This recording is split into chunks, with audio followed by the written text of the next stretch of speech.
How you doing? Working on a 01 L300 3.0 liter V6 Saturn. The car is an abortion the way they designed this. Working on doing the fuel injectors. On the upper part of this intake, got to remove various size 8 and 10 Torx bits, inverted Torx. Move the electric brackets here. Let's pull that off, lay them to the side. Your vacuum booster line, it's got to be undone. I forget what size nut that was on there. 19 mil? 19 mil, that's a 19 mil. Then your EGR back here, instead of removing the throttle body assembly and everything, just disconnected this hard line to the EGR. You need to get two 15/16s on there, but my wrenches were fairly slim, so I was able to squeeze one in there. If you got really wide wrenches, you're going to have a hard time holding that. All right, we're not going to pull all of these rubber grommets off. On this, we're going to try to take that upper manifold off in one piece. The back, we're going to have to disassemble, I think, to get around the fuel lines. I'm getting ready to disconnect those now. Best thing to do before you start working, pull your fuel pump fuse, start the car, pull a fuel pump fuse, let it depressurize the system. What I did is I just took, I bled out the pressure testing valve. And I'm shot today, I can't even remember the name. It's a Schrader valve. I just depressed it and bled the system. You disconnect your MAF sensor plug and the line around the throttle body and the upper part of your air box. Just get that out of the way. We were going to remove the throttle body. It's got two nuts up here. I think they're 10 millimeter, and then one down in the center here. But we're going to try to leave the throttle body in place, remove the various vacuum lines. Got one more plug. This has got to come off.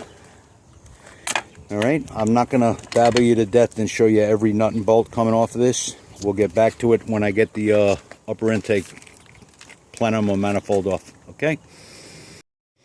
Okay, got the three pieces of the intake, upper intake off. We had to take the front and back off with those rubber seals.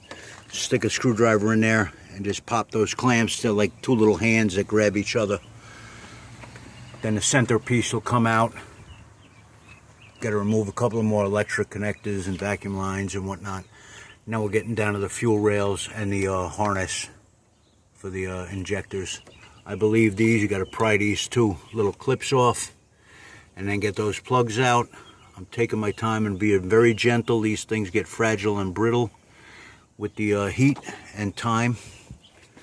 All right, next step is trying to work on getting that fuel rail out. I disconnected the fuel lines. If you don't know what a fuel line tool is, how to disconnect them, you probably shouldn't be going with this job.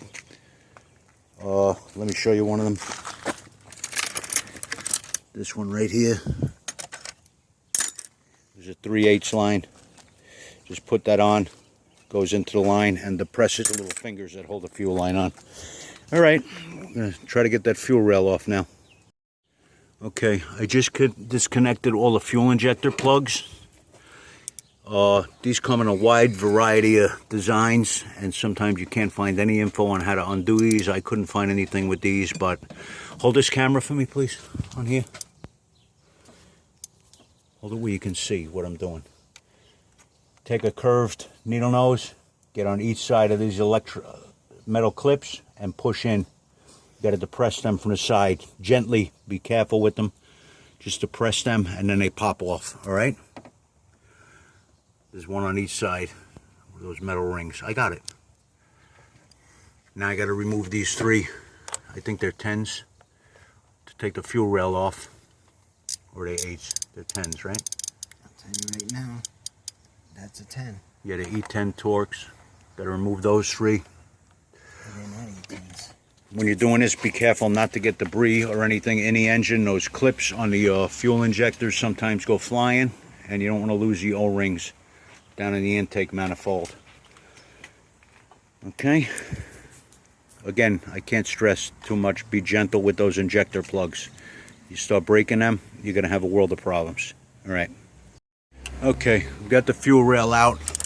After you loosen those 3 retaining bolts that are number 8 Torx, you take a screwdriver, get under here, gently start prying it up.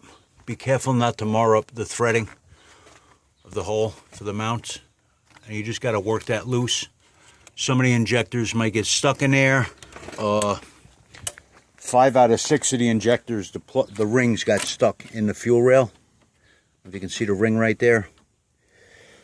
This is the only one that the ring came out, so you got to get a pick tool and get them out. You got to remove these rings, these retaining clips. They hold the injectors on. You got to make sure you try not to mar them up too bad and put them back on. They go from the inside out. Okay.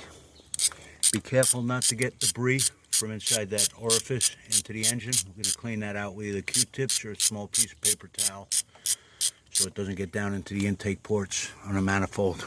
All right. Now somebody was supposed to have done the valve cover gaskets on this, and it does not look like they did it. This guy bought this car from a shyster dealer in Troy, New York. What's the name of the place? Genron Sitco. What is it? Genron Sitco. Yeah, don't buy any cars from this guy. He's a fuck. Negative advertising for him.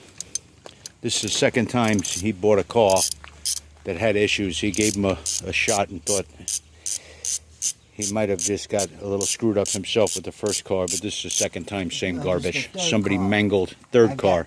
One first car I got fucked. Look at the side. This is somebody that makes 3 mistakes over and over again. I wonder when I'm going to get the fourth car. The second one I didn't make no mistake. I got a good car. Okay, bye.